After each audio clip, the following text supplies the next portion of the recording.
मैं आप लोगों को एक किस्सा सुनाता हूं। 3,500 रुपए की कीमत आपकी जिंदगी में क्या होगी? हम में से बहुत से लोग इसे एक ही दिन में उड़ा देते हैं और कुछ लोग पूरा महीना काम करने के बावजूद इतने नहीं कमा पाते। मैं भी उनमें से एक था। गांव से नए शहर आए हुए मुझे कुछ ही दिन हुए थे। मेरी नई नई नौकरी भी लगी थी, लेकिन मेरी किस्मत इतनी खराब थी कि मुझे जॉन्डिस हो गया और इसकी वजह से मेरी नौकरी छूट गई। और इसी परेशानी से दूर भागने के लिए मैंने किसी अकेली जगह पे जाने का सोचा। मैं एक झील के पास टहलने चला गया।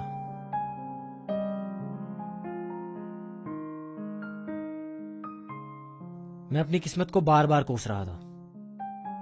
डॉक्टर ने मुझे सिगरेट पीने के लिए मना किया था, लेकिन ना जाने कहां से बार बार मेरी उंगलियों के बीच सिगरेट आ जाती थी।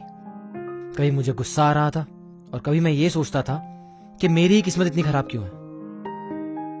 कभी कभी जिंदगी में कुछ चीजें हम अपने लिए प्लान करते हैं और कभी कभी जिंदगी हमारे लिए कुछ सोचती है।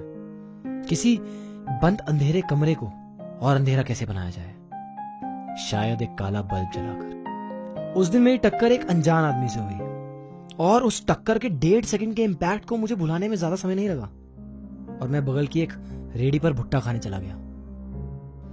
भुट्टे वाले को पैसे देने के लिए मैंने जेब में हाथ डाला तो मुझे समझ में आया कि मेरी जेब ही कट गई है। उस 1.5 सेकंड की टक्कर का इंपैक्ट मुझे अब समझ में आया। मैं झील के पास दोबारा भागा, लेकिन क्या कभी कोई भागते जेब कतरे को पकड़ पाया है? 3,500 रुपए, वो 3,500 रुपए जो मैंने अभी अभी एटीएम से निकाले थे अपनी मां को भेजने के लिए। और उस पर्स में एक चिट्ठी थी जो मैंने अपनी मां को लिखी थी। सोच रहा था कि लोग कैसे किसी का सामान यूं ही चुरा लेते हैं। ये नहीं जानते कि कुछ चीजें पैसों से ज्यादा कीमती होती है। बहुत अजीब सी हालत थी मेरी। तबीयत खराब थी, उस चोर पे बहुत गुस्सा आ रहा था और वो चिट्ठी, वो भी मुझसे खो गई थी।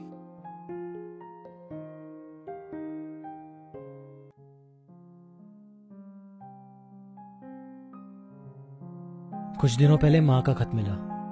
पढ़ने से पहले मैं सहम सा गया। शायद कुछ और पैसों के लिए लिखा हो, लेकिन खत पढ़कर मैं चौंक सा गया, क्योंकि खत में लिखा था, बेटा तेरे 5,000 का भेजा हुआ मनी ऑर्डर मिल गया है, तू अपना खाने पीने का ख्याल रखना, आशीर्वाद। लेकिन उसके बाद मुझे फिर एक और खत मिला और वो खत पढ़कर मैं और चौंक गया। भाई 3,500 तुम्हारे और 1,500 अपनी तरफ से मिलाकर मैंने तुम्हारी मां को मनी ऑर्डर भेज दिया है। फिक्र ना करना, मां तो सबकी एक जैसी होती है ना, वो क्यों भूखी रहे। तुम्हारा पिक पॉकेटर भाई। मॉरल ऑफ द स्टोरी, इंसान चाहे जैसा भी हो, चाहे जितना ही बुरा काम करता हो, मां के लिए सबकी फीलिंग्स सेम ही होती हैं और शायद उनको मां की अहमियत ज्यादा समझ में आती है जो लोग अपनी मां से दूर रहते हैं, जैसे कि मैं।